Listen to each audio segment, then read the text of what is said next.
¿Qué es la evolución? La idea básica de la evolución biológica es que las poblaciones y las especies de organismos cambian con el tiempo. Hoy en día, cuando pensamos en evolución, tendemos a relacionar esta idea con una persona, el naturalista británico Charles Darwin. Pero primero pongámonos en contexto. En 1831, con apenas 22 años, Charles Darwin se embarcó en una expedición científica que lo llevó por América y Oceanía. Durante estos años fue parte de una expedición de investigación realizada a bordo del barco Beagle. En cada una de sus paradas, Darwin tuvo la oportunidad de estudiar y catalogar las plantas y los animales que habitaban ahí. A su vuelta, 5 años después, Darwin traía consigo el cimiento de la teoría evolutiva, pero no fue hasta 1850 que Darwin escribió un libro controversial e influyente llamado El origen de las especies. En él propuso que las especies evolucionan y que todos los seres vivos se pueden rastrear su linaje a un antepasado común. Darwin también sugirió un mecanismo para la evolución, la selección natural.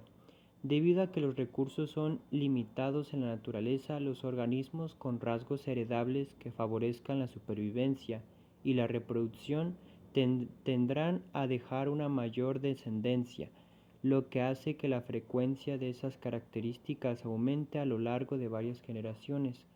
El modelo de Darwin de evolución mediante selección natural le permitió explicar los patrones que vio durante sus viajes.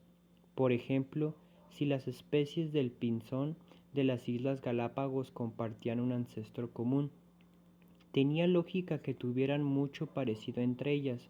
Si los grupos de pinzones habían estado aislados en islas separadas durante muchas generaciones, cada grupo se habría visto expuesto a un ambiente diferente en el que se habrían favorecido distintos rasgos heredables, como los diferentes tamaños y formas de los picos, para aprovechar distintas fuentes de alimento. Estos factores pudieron conducir a la formación de especies distintivas en cada isla. Darwin fue la primera persona en plantear un sistema de clasificación de los seres vivos de acuerdo a su origen.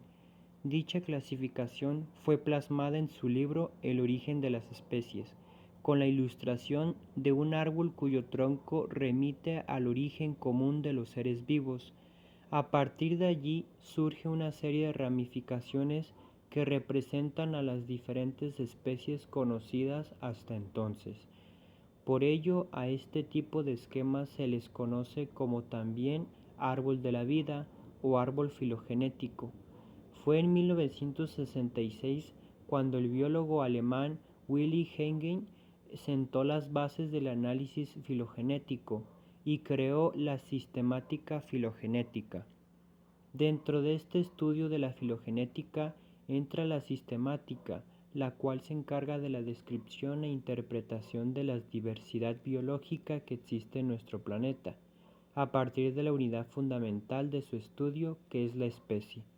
Tanto la filogenia como la sistemática tienen el mismo objetivo, que es la clasificación de los seres vivos.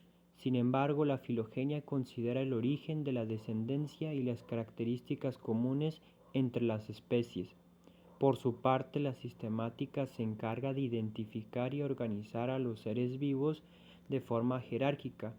La categoría principal es el dominio y la última es la especie. Otras de las disciplinas que nos ayudan a comprender la evolución actual es la ecología. La ecología permite profundizar en el conocimiento de los factores ecológicos, las interacciones entre los organismos vivos y el entorno natural en el cual habitan, y de los procesos evolutivos que explican cómo se genera y se mantiene la diversidad. Esto permite conocer cómo se han formado las innumerables especies que existen hoy en nuestro planeta. La biogeografía es una prueba de la evolución. La distribución geográfica de los organismos sobre la Tierra sigue patrones que se explican mejor por medio de la evolución, en combinación con el movimiento de las placas tectónicas a lo largo del tiempo geológico. Por ejemplo, los grandes grupos que ya habían evolucionado antes de la ruptura del supercontinente Pangea hace unos 200 millones de años tienden a tener una distribución mundial. En cambio, los grupos que evolucionaron después de la ruptura suelen aparecer solo en regiones más pequeñas de la Tierra. La evolución de especies únicas en las islas es otro ejemplo de la intersección entre evolución y geografía. Por ejemplo, la mayoría de las especies de mamíferos en Australia son marsupiales, llevan a sus crías en una bolsa, mientras que la mayoría de las especies de mamíferos en cualquier otra parte del mundo son placentarias, nutren a sus crías mediante la placenta.